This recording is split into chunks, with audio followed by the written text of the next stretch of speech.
Assalamualaikum warahmatullahi wabarakatuh. Segenap siswa-siswi MTS yang 7 Kediri kelas 7F, 7G, 7I, dan 7K. Alhamdulillah pada pagi hari ini saya dan teman-teman semua dapat memulai pelajaran walaupun kita terpisah oleh ruang,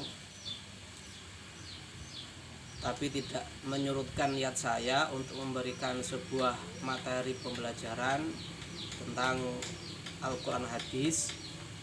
Seperti tradisi saya sebelumnya, mungkin teman-teman semuanya belum mengenal saya.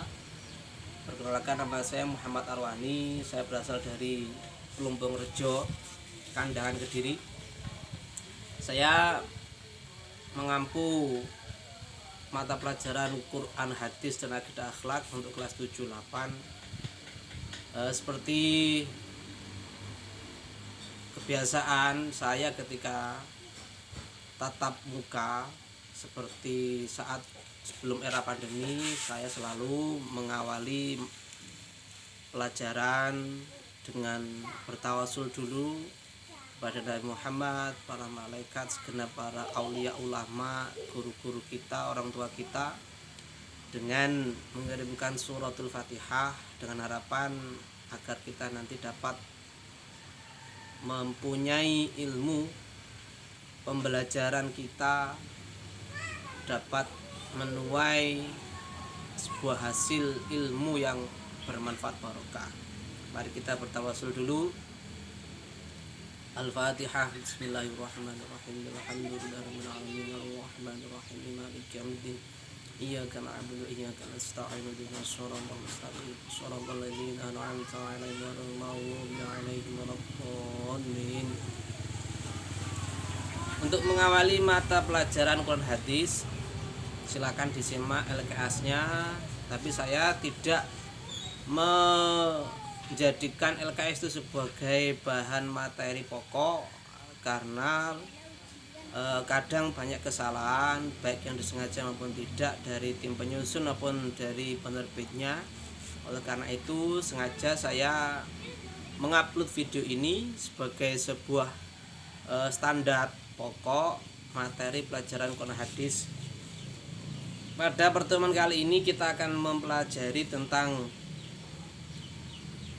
materi pokok pelajaran Quran Hadis yang bertemakan Quran. Apa tuh itu Quran?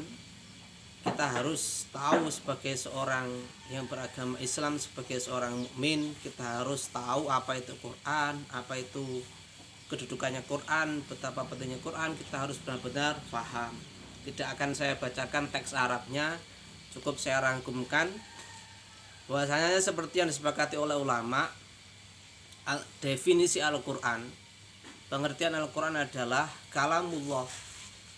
Kalamullah adalah wahyu Allah, firman Allah yang diturunkan kepada Nabi Muhammad SAW melalui malaikat Jibril, yang proses penurunannya itu berangsur-angsur kurang lebih 23 tahun, yang nanti orang yang membacanya akan mendapatkan pahala. Dari definisi ini dapat dipahami bahwasanya wahyu Allah yang disampaikan kepada Nabi Muhammad itu tidak hanya terbatas apa yang ada dalam Quran. Nanti kita akan ketemu dengan sebuah hadis yang namanya hadis qudsi, yaitu sebuah hadis yang merupakan firman Allah yang diberikan kepada Nabi Muhammad tanpa melalui malaikat Jibril. Standarnya nanti kualitasnya atau kekuatan hukumnya jelas antara hadis qudsi dengan Quran tidak sama, tetap lebih utama Quran. Dan juga kalau nanti kita membaca Al-Quran itu kita dapat pahala. Ada hukum-hukum tertentu seperti kita membacanya tidak boleh dalam kondisi beratas besar, itu kalau Al-Quran. Tapi kalau hadis qudsi kita diperbolehkan membacanya firman Allah tersebut yang berada dalam hadis qudsi dalam kondisi beratas besar. Dapat kita pahami nggak tuh? Dari definisi yang saya sampaikan juga diketahui bahwasanya ada juga wahyu Allah yang diturunkan kepada Kanjeng Nabi Muhammad melalui malaikat Jibril, tetapi sudah dinasakh, sudah direvisi dalam bahasa kita. Itu nanti kita tidak dapat menggunakan ayat-ayat tersebut, ayat-ayat yang sudah disepakati ulama, dinasah kekuatan hukumnya maupun teks tulisannya. Jadi itu nanti ada sebuah ayat yang tidak dituliskan di Al-Quran, dulu itu pernah diwahyukan tapi dihapus. Nanti kita cek bersama di pertemuan selanjutnya. Selanjutnya segenap teman-teman semuanya, yang harus kita ketahui adalah bahwasanya Quran itu sumber utama hukum yang berada dalam agama Islam. Kita tidak boleh menduakan Al-Quran. Tapi juga kita harus ketahui bahwasanya tidak semua umat Islam itu bisa memahami Al-Quran. Maka kita sebagai orang yang tidak mengerti atau kita tidak diberi Allah kemampuan untuk memahami Quran secara langsung, maka saya jelaskan di sini bahwasanya kita benar-benar diharamkan untuk menggali hukum, mengambil hukum langsung dari Al-Quran tanpa melalui penjelasan atau manhajnya para ulama. Maka dari itu, maka kita harus benar-benar waspada kalau kita mendengarkan ceramah seorang ustadz, seorang ulama yang dengan begitu mudahnya mengambil hukum dari Quran, hadis secara otodidak, tidak mempunyai guru, tidak mempunyai ilmu yang bersanad, yang bersambung kepada Rasulullah. Maka kita harus benar-benar waspada terhadap orang-orang atau ustadz-ustadz semacam itu. Karena kenapa? Banyak sekali orang-orang yang menjadi salah saja tidak masalah, tapi bisa menjadi kafir karena perbuatannya menjurus menghalalkan apa-apa yang diharamkan oleh Al-Quran. Seperti saya sampaikan, pada masa Khalifah Ali bin Abi Thalib, beliau dibunuh oleh seorang penghafal Quran yang bernama Abdurrahman bin Muljam. Maka kita harus benar-benar sadar bahwasanya peristiwa itu sebagai sebuah introspeksi kepada kita. Apa yang terjadi dalam peristiwa itu?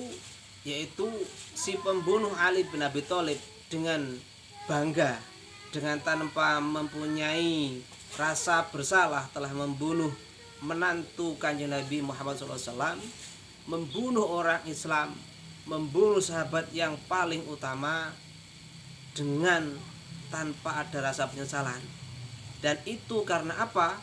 Karena ketidaktahuannya terhadap Al-Quran yang menuntutnya berani mengambil hukum dan memutuskan hukum langsung dari Al-Quran, padahal itu semuanya adalah sebuah kesalahan yang fatal. Yang paling penting saya dasar di sini adalah bahwasanya untuk memahami Quran kita harus mempunyai syarat yang begitu banyak. Salah satunya adalah kita harus menguasai asbabun nuzul. Kita harus menguasai khos dan am sebuah kalimat. Kita harus memahami mubayyan dan mujmalnya sebuah ayat. Tidak semerta-merta kita hanya memahami Quran lewat terjemah. Segenap teman-teman, semoga video ini bermanfaat sebagai introspeksi kepada kita semua. Kita mempelajari Al-Quran, kita cinta Al-Quran, kita pelajari sesuai dengan kemampuan kita. Yang terpenting sebagai dasarnya adalah kita harus mempunyai bacaan yang baik, yang bertajwid sesuai dengan apa yang dipraktekkan oleh Rasulullah SAW, kemudian ditularkan kepada sahabat, kemudian kepada para tabi'in, kepada para ulama, kemudian kepada guru-guru kita dan kepada kita semuanya. Tetap cinta kepada Quran, kita harus tahu diri dan jangan sampai lupa untuk membaca Al-Quran. Sekian dari saya. Assalamualaikum warahmatullahi wabarakatuh.